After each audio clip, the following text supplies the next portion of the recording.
आज की story specially for girls, आप थोड़ा सा मेंटली प्रिपेयर होकर बैठ जाओ because I know you are not ready for this. मतलब दुनिया के किसी कोने में ये सब भी चल रहा है, इवन हमें भी नहीं पता था। तो आज की जो स्टोरी है ये हमें ईमेल रिसीव हुआ है कल, हम आज बैठ के रिकॉर्ड कर रहे हैं, हम अभी ही एडिट करके इसको पोस्ट भी कर देंगे because I really wanted to share this thing. Let's start the story. तो Crystal is a girl by religion, ये क्रिश्चियन होती है और ये 2013 के करीब क्लास 8th में पढ़ रही होती है। अब क्लास 8th में इनके जो बेंच पार्टनर होते हैं, लेट्स अज्यूम कि उनका नाम अथर्व होता है, अथर्व के साथ ये बैठती हैं। अब अथर्व के साथ इनका 1 मंथ के लिए इन्हें बैठना था, बेंच पार्टनर अथर्व इनके बने थे। उस टाइम पे इनके क्लास में ऐसा चलता था कि 1 मंथ के लिए आपके बेंच पार्टनर्स चेंज होते रहेंगे। अब जिस वक्त पे अथर्व इनके बेंच पार्टनर बने थे उस वक्त पे इनकी बिल्कुल भी बॉन्डिंग नहीं थी अथर्व से, इवन बात भी नहीं होती थी, वो बस क्लासमेट थे।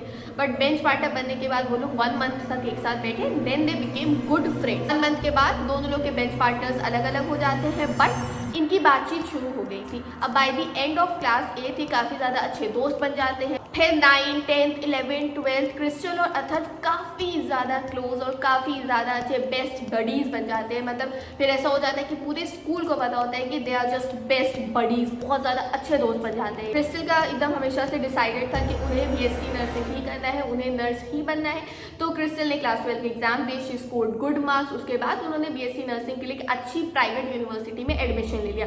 अथर्व काफ़ी ज़्यादा कन्फ्यूज थे कि मतलब क्या करना है, क्योंकि आर्ट्स में बहुत ज़्यादा स्कोप नहीं होता है। मतलब फिर ठीक है, उन्होंने क्रिस्टल से बात करी, दोनों का डिस्कशन हुआ और अथर्व ने भी सेम क्रिस्टल के ही यूनिवर्सिटी में फाइन आर्ट्स में एडमिशन ले लिया। तो अब they both are in the same university. अच्छा, ये तो अभी तक का सीन एकदम क्लियर है कि they both are in same university but in different department. अब ग्रेजुएशन फर्स्ट ईयर के फर्स्ट सेमेस्टर में ही क्रिस्टल को ये रियलाइज़ होता है कि उनके अंदर कुछ फीलिंग्स हैं टुवर्ड्स अथर्व।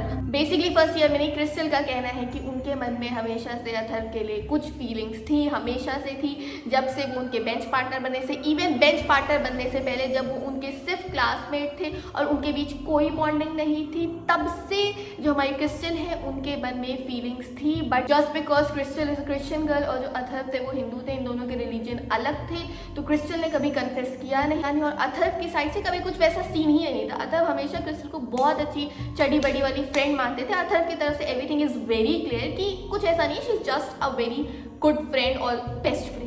अच्छा, Crystal also mention this thing कि अपने ग्रेजुएशन फर्स्ट ईयर में फर्स्ट सेमेस्टर में वो काफ़ी ज़्यादा कंफ्यूज रहती थी क्योंकि it's been a long journey. ठीक है, क्लास 8 से क्लास 12 उन दोनों का पास हो गया, they became best study buddies, best friends. और उन्हें लगता था कि मे बी अथर्व के अंदर भी कुछ फीलिंग्स हैं बट वो कन्फेस नहीं कर रहे या फिर वो दिखा नहीं रहे हैं, may be he has his own reasons. मगर फिर उन्हें लगता था कि यार ऐसे कैसे कोई अपनी फीलिंग्स छुपा सकता है, अगर कुछ होता तो वो आते, वो बात करते। उन्होंने कभी बात, he is very neutral about these things ना, कि वो हमेशा से बहुत न्यूट्रल है, उन्होंने कभी इन टॉपिक्स पे बात भी नहीं करी। अच्छा, तो कभी अगर क्रिस्टल ने भी अपनी तरफ से थोड़ा सा ऐसा हंसी मजाक में ये बातें शुरू करी तो Atharva is like he just stop talking about these topics ना, कोई और मजे की बात करते हैं कि घूमने चलते हैं, कुछ करते हैं, वो हमेशा ही अवॉइड करते थे। क्रिस्टल को भी ग्रेजुएशन फर्स्ट ईयर तक नहीं क्लियर हो पाया था कि अथर्व क्या है, मतलब अथर्व के अंदर कुछ फीलिंग्स हैं या नहीं है, या सिर्फ वो दोस्त मानते हैं, क्यों इतने न्यूट्रल रहते हैं, उन्हें कोई आइडिया नहीं था। इसी कंफ्यूजन में फर्स्ट सेमेस्टर सेकेंड सेमेस्टर दोनों भी जाता है। कभी इस टॉपिक पे क्रिस्टल बात ही करती है ना कभी अथर्व करते हैं, बिल्कुल ही अपने फ्रेंड जोन वाले फेस में दोनों लोग चल रहे थे। अब आता है second year, graduation second year में जो अथर्व की क्लास है, अथर्व की क्लास को सेकेंड ईयर में लोग आ गए थे, तो इन्हें जो बच्चे फर्स्ट ईयर में आने वाले थे उन्हें फ्रेशर्स पार्टी देनी थी। अब फ्रेशर पार्टी सब डिसाइड होता है, ये लोग क्लब में फ्रेशर्स पार्टी देने वाले थे, तो अथर्व क्रिस्टल को इन्वाइट करते हैं अपने डिपार्टमेंट की फ्रेशर्स पार्टी में। क्रिस्टल जाती है, क्रिस्टल अपनी 2-3 दोस्तों को लेके जाती है। अराउंड इवनिंग के टाइम की बात है, ये सब लोग क्लब में पहुंच गए थे, सब कुछ एकदम फ्रेशर्स पार्टी सब कुछ स्टार्ट हो गया था। नाउ अब यहाँ पे होती है एक unexpected jaw dropping out of the box चीज।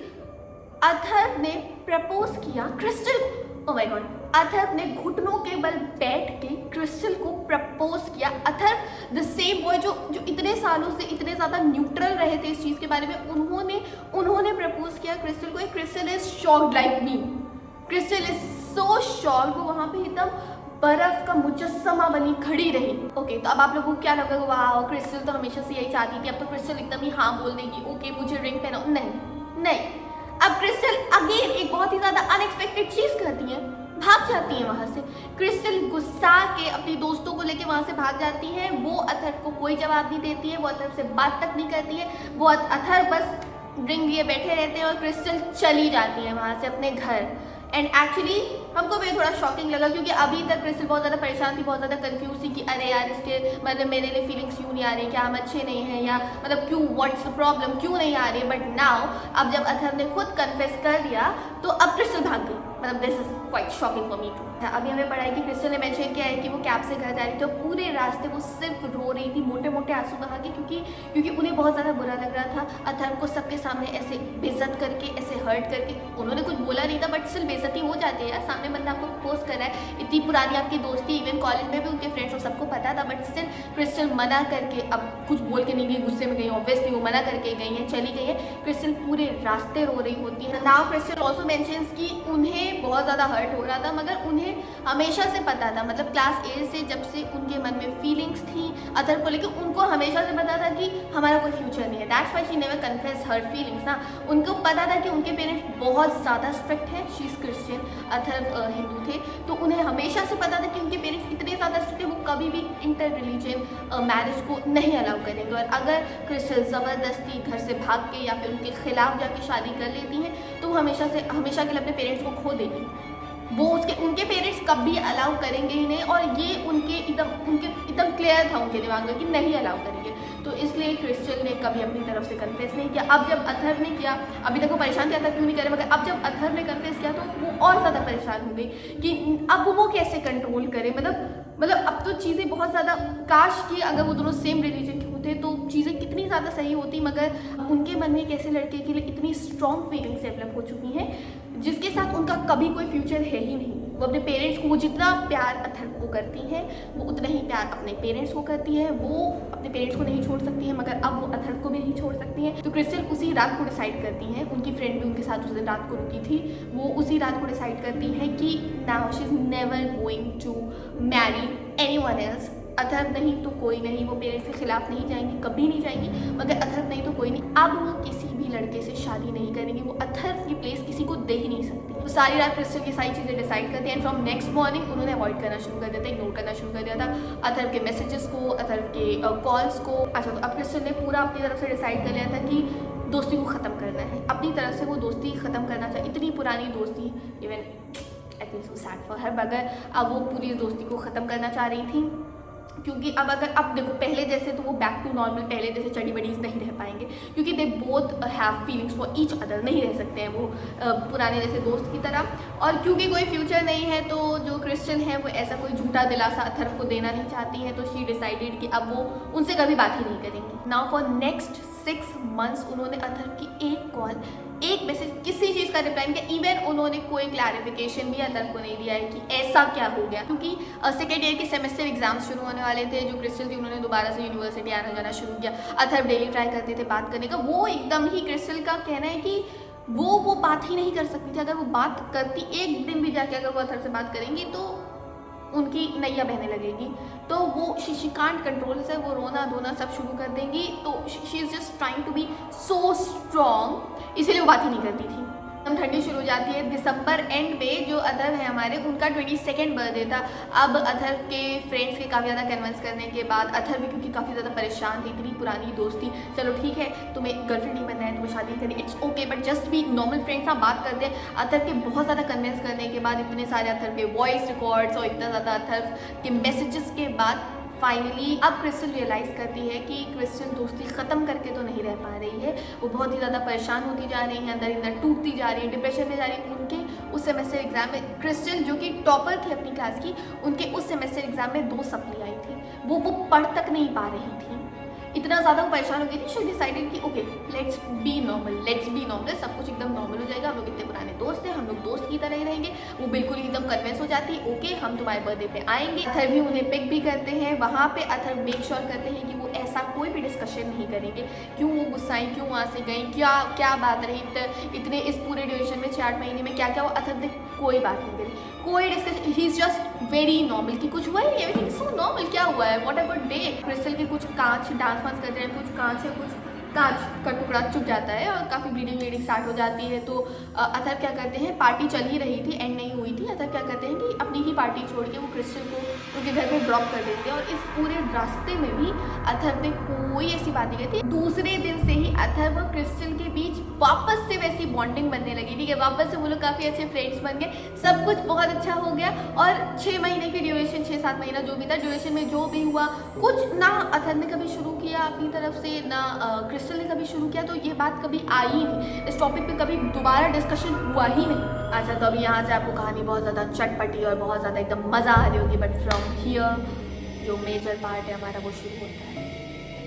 अथर्व के 22nd बर्थडे के 1-2 वीक के अंदर ही जो क्रिस्टल थी वो थोड़ा सा नोटिस करती हैं कि उनके हेयर फॉल बहुत ज़्यादा शुरू हो गया, बहुत ज़्यादा उनके बाल झड़ने लगे। उनकी काफ़ी जो लेंथ थी हेयर की वो काफ़ी ज़्यादा अच्छी थी और काफ़ी ज़्यादा वो सुबह सो के उठ रही तो उनके तकिए पे इतने बाल टूट के उनके गिरे हैं, काफ़ी ज़्यादा हेयर फॉल उनके फ्लोर पे, बाथरूम में बहुत ज़्यादा उनके बाल झड़ रहे हैं। उनकी बैक बोन काफ़ी ज़्यादा, उनकी पूरी बैक बोन में पेन हो रही है, she can't even seat properly, बगैर वो ऐसे टेक लगाए बैठ भी नहीं पा रही है, ठीक है। ये एक पहले दूसरे वीक में ही शुरू हो जाता है और उनका ये वाला जो नेक वाला एरिया है कि काफ़ी ज़्यादा पेन कर रहा है, उनकी बहुत ज़्यादा तबीयत ख़राब, बहुत ज़्यादा उनके अंदर वीकनेस आ गई है, she can't stand, she can't walk, वो एकदम बेड रेस्ट पे चली जाती हैं। अचानक से ऑल ऑफ सडन अब जो इतनी क्वांटिटी में उनके बाल टूटने लगे वो बहुत ज़्यादा कंसर्न हो गई। वो जाती हैं डॉक्टर को दिखाती हैं, डॉक्टर इज़ लाइक कि उन्होंने कुछ मेडिसिन लिखे, कुछ टेस्ट किए, कुछ मेडिसिन लिखे और तीसरे चौथे वीक में ये चीज़ें सही होने लगी। मेडिसिन लेने के बाद वीकनेस थोड़ी सी कम हो गई थी, मगर वीकनेस उनकी दोबारा बहुत एक्सट्रीम लेवल पे पहुंच जाती है 2nd मंथ में, मतलब अथर्व के बर्थडे का 1 महीने में ये सब कुछ होता है, दूसरे महीने में इतनी तगड़े लेवल की उनकी वीकनेस होती है कि उनका वेट 38 kg हो जाता है। Okay, now take a deep breath. अब यहाँ से काफ़ी ज़्यादा क्रीपी चीज़ें शुरू हो जाती हैं। जो क्रिस्टल है रात भर अब उनके दिमाग में अब ये ख्याल आने लगते हैं कि अपने माँ बाप को कैसे मारे, मतलब how to kill my own parents. वो प्लानिंग प्लॉटिंग प्रॉपर कर रही हैं कि करंट लग जाए या एक्सीडेंट हो जाए या इनको जहर दे दो, इनके साथ कुछ हो जाए, मतलब इनके साथ कुछ हो जाएगा तो ये लोग ख़त्म हो जाएंगे तो हमारे और अथर्व के बीच कोई नहीं आएगा। तो अब वो रात को जग के प्रॉपर प्लानिंग्स कर रहे हैं, वो कॉपी में प्रॉपर स्टेप्स लिख रही हैं कि अच्छा ऐसा कर देंगे तो एक दिन ये लोग बाहर जाएंगे, इनके घर में इनके खाने में जहर मिला देंगे या एक्सीडेंट इनका हो जाए या इनको कोई बीमारी पकड़े। मतलब उनके दिमाग में बहुत ही अजीब तरीके के ख्याल आने, मतलब actually I don't know how to explain these thing, हम एक्सप्लेन नहीं कर पा रहे हैं कि उनके दिमाग में लिटरली ये ख्याल आ रहा था कि अपने माँ बाप को मैं कैसे मारूं। वो रात को जग के प्रॉपर प्लान्स बना रही हैं कि इनको जहर दिया जाए या इनका एक्सीडेंट कराया जाए या हो सके तो या वो प्रे कर रही हैं कि इनको कोई बीमारी हो जाए, ये लोग मर जाए। ये लोग मर जाएंगे तो क्रिस्टल और अथर्व के बीच में कोई नहीं आएगा, क्योंकि जब तक ये लोग जिंदा हैं तब तक तो क्रिस्टल अथर्व से शादी नहीं कर सकती, बिकॉज वो अपने पेरेंट्स के अगेंस्ट नहीं जा सकती थी। She loves her parents. वो सर्च करती रहती थी कि पेनलेस डेथ, सबसे ज़्यादा पेनलेस डेथ कौन सी होती है, या फिर मतलब कैसे मारे कि बहुत ज़्यादा पेन ना हो, क्या एक्सीडेंट ज़्यादा सही है, जहर देना ज़्यादा सही है, करंट लग जाए तो कैसा होगा, वो ये सब कुछ सर्च करती थी। इवन उन्होंने ये तक सर्च किया है कि चाकू से मार दें या फिर इंजेक्शन कोई लगवा दें। उन्होंने ये सब सर्च उन्होंने रात को किया है और वो प्रॉपर लिखती थी कि अच्छा इससे ऐसी डेथ होगी, इस चीज़ को करने से ऐसी डेथ होगी। उनको पता था कि वो क्या कर रहे हैं, उनको पता था कि वो अपने माँ बाप को मारने के बारे में सोच रही है, प्लान बना रही है, मगर उनको अच्छा लगता था, उनको ये सब सोचना अच्छा लगता था कि ये लोग मर जाएंगे, फिर मेरे और अथर्व के बीच कोई नहीं आएगा, सब एकदम रास्ता साफ हो जाएगा। उनको पता था कि वो बहुत गलत सोच रही है, मगर स्टिल वो ये सब कुछ सोचती थी। मगर जब वो वापस से अपने होशो हवास में आती थी, देन शी स्टार्टेड क्राइंग। फिर वो जोर से चीख के चिल्ला के रोने लगती थी कि मैं अपने माँ बाप के बारे में क्या सोच रही हूँ, ये क्या है। वो किताब उठाती थी वो देखती थी कि ये मैंने क्या किया, ये मैं अपने सगे माँ बाप के बारे में ये सब कैसे, मतलब वो बहुत ज़्यादा गिल्ट में, वो डिप्रेशन में जाने लगी। एक तो उनके दिमाग में अजीब गरीब से ख्याल आने लगे, उनको मारने के, उनको पेनलेस डेथ देने के, वो एकदम अजीब से ख्याल सोचती थी। मगर फिर जब वो अपने सेंसेस में आती थी तो वो बहुत ज़्यादा परेशान हो जाती थी, ये सब क्या हो रहा है, ये मैं कैसी बेटी हूँ। वो अपने आप को बहुत ज़्यादा मारने पीटने लगी, वो अपने आप को मारती पीटती थी कि ये सब क्या हो रहा है, मतलब मैं अपने माँ बाप के बारे में ऐसा कैसे सोचा, लव माई पेरेंट्स, बट मतलब हम क्यों अपने माँ बाप को मारेंगे। मतलब उनका वेट कम होता जा रहा है, उनकी बॉडी में खून इतना ज़्यादा कम हो गया था कि उनको बॉटल्स खून चढ़ रहा है इतना ज़्यादा, और पेरेंट्स को कुछ समझ नहीं आ रहा है। उनके जो मदर फादर उन दोनों ने अपनी job, they both are working, तो उन दोनों ने अपनी जॉब से छुट्टी ली just to take care of their daughter. उन्हें कुछ समझ नहीं आ रहा है कि ये क्या हो गया, ऑल ऑफ सडन ये क्या हो रहा है उनकी बेटी के साथ। Crystal is a single child, वो सिंगल चाइल्ड थे, उनके मम्मी पापा एकदम, अब क्रिस्टल की वजह से उनके मम्मी पापा बहुत ज़्यादा डिप्रेशन में जाने लगे थे, क्योंकि अपनी इतनी प्यारी बेटी को ऐसे अचानक से वेट कम होना, अचानक से इस फेस में देखना उनके लिए बहुत ज़्यादा डिफ़िकल्ट था। जब जो क्रिस्टल थी वो अपने होश आवाज़ में आती थी तो उन्हें क्या लगता था कि I love Atharva a lot, that's why, may be that is the reason कि हम, मेरे दिमाग में ये ख्याल आ रहा है, क्योंकि I can't accept this thing कि हम अथर्व के बगैर रह पाएंगे, हम नहीं एक्सेप्ट कर पा रहे हैं, इसलिए हमारे दिमाग में सवाल है। तो क्रिस्टल डिसाइड करती है कि वो अपने मामा पापा से ये चीज़ें शेयर करेंगी। वो अब सब कुछ अपने पेरेंट्स को बताती हैं and being a very supportive good parents, Crystal के फादर गले लगा दे, because now they know the reason कि उनकी डॉटर क्यों इतना ज़्यादा परेशान है। लेकिन क्रिस्टल के फादर उन्हें गले लगा लेते हैं, देन ही इज़ लाइक, अगर तुम्हें शादी करनी है तरफ से, तुम्हें जिससे करनी है, तुम्हें जिस रिलीजन के लड़के से करनी है तुम करो, I don't care, but I want my daughter back, I want my daughter back. आपने जो करना है करो, आपने जिससे करना है करो, we don't have any problem. ये उनकी स्टेटमेंट थी, I want my daughter back, ठीक है, ये उनकी फादर की प्रॉपर स्टेटमेंट थी। तो क्रिस्टल बहुत ज़्यादा, अब यहाँ से क्रिस्टल बहुत ज़्यादा खुश हो जाती है, she is so happy. One more thing, ये सब कुछ जो भी क्रिस्टल के साथ हो रहा था वो क्रिस्टल ने किसी के साथ शेयर नहीं किया था, कोई क्लोज फ्रेंड के साथ नहीं, अथर्व के साथ भी नहीं। अथर्व को सिर्फ इतना पता था कि crystal is not well, she is not feeling well, वो बहुत ज़्यादा वीक होती जा रही हैं, डॉक्टर्स नहीं बता पा रहे हैं कि उनको क्या हुआ है। अथर्व बहुत ज़्यादा कंसर्न थे, मगर क्रिस्टल ने कभी भी ये चीज़ें अथर्व के साथ नहीं शेयर करी हैं कि बहुत बुरे ख्याल आ रहे हैं, अपने पेरेंट्स को मारने के ख्याल आ रहे हैं, या फिर उन्होंने कभी ये भी शेयर नहीं किया है कि जस्ट बिकॉज कि हमारे पेरेंट नहीं माने, आई love you a lot, just because मैं तुम्हें बहुत ज़्यादा प्यार करती हूँ and I can't live without you, इसलिए शायद उसके टेंशन में हमको ये सारे ख्याल आ रहे हैं, या उस चीज़ के बारे में सोचते सोचते हम इतना ज़्यादा डिप्रेशन में चले गए, हमारा इतना वेट कम हो गया। क्रिस्टल ने कुछ भी शेयर नहीं किया। फिर द नेक्स्ट मॉर्निंग वो कॉल करती हैं अथर्व को, वो आधी चीज़ें अथर्व को फ़ोन पे बताती हैं। अथर्व और वो उसी इवनिंग एक पार्क में मिलने गए। जब पार्क में वो दोनों मिले, अथर्व बहुत ज़्यादा खुश हो गई क्रिस्टल को देख के, क्रिस्टल बहुत ज़्यादा रोने लगी अथर्व को देख के, क्योंकि फाइनली अब क्रिस्टल के पेरेंट्स कन्विंस हो गए थे। क्रिस्टल ने खुद अपना कन्फेशन कर दिया था कि okay I love you too, और हम तो हमेशा से ही तुमको बहुत ज़्यादा पसंद करते थे। अब उनके बीच एकदम नॉर्मल बातें चली थी कि अब हाल चाल की, अभी तरह से तुम्हारे साथ क्या हो रहा था, या सब कुछ कैसे हो गया। वहाँ पे थोड़ा सा डांट भी रहे थे क्रिस्टल को कि यार तुम पागल हो क्या, तुम्हें मुझे तो बताना चाहिए था ना, एटलीस्ट वी आर फ्रेंड्स, तो मुझे तो बता सकती थी ना कि you like me, but just because of your parents तुम नहीं कन्फेस कर रही हो, जस्ट बिकॉज ऑफ पेरेंट्स तुम इतना ज़्यादा मुझे अवॉइड कर रही हो। फोन पे काफ़ी शॉर्ट कॉन्वर्सेशन हुई थी। अभी वो एकदम इन डिटेल बता रही थी कि यार पता है हम इतना ज़्यादा डिप्रेशन में चले गए थे, तुम्हारे बारे में सोचते सोचते हमारा कोई फ्यूचर नहीं है, कि अजीब अजीब से ख्याल आने लगे थे हमको, और अजीब अजीब से पता नहीं हमारे साथ क्या क्या होने लगा था। हमको ऐसे ऐसे ख्याल आते थे कि अपने माँ बाप को मार दो, मेरी पूरी बैक पेन स्टार्ट हो गया, मेरा सर दर्द स्टार्ट हो गया, इतने सारे मेरे बाल झड़े, मतलब वो सब कुछ इन डिटेल अब अथर्व को उस शाम में बता रही थी। बहुत ज़्यादा ऐसा एकदम स्ट्रॉन्ग तरीके से बताई थी अथर्व के सामने कि लुक हमने तुम्हारे लिए स्टैंड लिया अथर्व, हमने मामा पापा को बताया कि जस्ट बिकॉज अथर्व के साथ हम नहीं रह सकते, हमारा कोई फ्यूचर नहीं, इसी चीज़ की दिन रात सोचने की वजह से हमारे हेयर फॉल हो रहे हैं, इतना ज़्यादा हमारी तबीयत ख़राब हो रही है, इतना ज़्यादा हमारा वेट कम हो रहा है। वो सब कुछ अपने मामा पापा को वो सब कुछ खुल के बता देती, वो सब कुछ अथर्व को बता रही होती है। And then she is like कि मेरे बाबा ने बोला कि आई वॉन्ट माई डॉटर, फिर मैं चाहे जिससे शादी करूँ, फिर मैं चाहे किसी इंटर कास्ट करूँ, इंटर रिलीजन करूँ, they really doesn't even care. Crystal is extremely happy, और जो अथर्व है वो भी अलग ही लेवल पे, साथ में आसमान पे, उन्हें नहीं समझ आ रहा कि अब वो क्या बोल रहे हैं या वो क्या बोलने जा रहे हैं। हंसी मजाक में एक दूसरे को टीज करते करते अथर्व बोल देते हैं कि ऐसे ही थोड़ी काला जादू बदनाम है।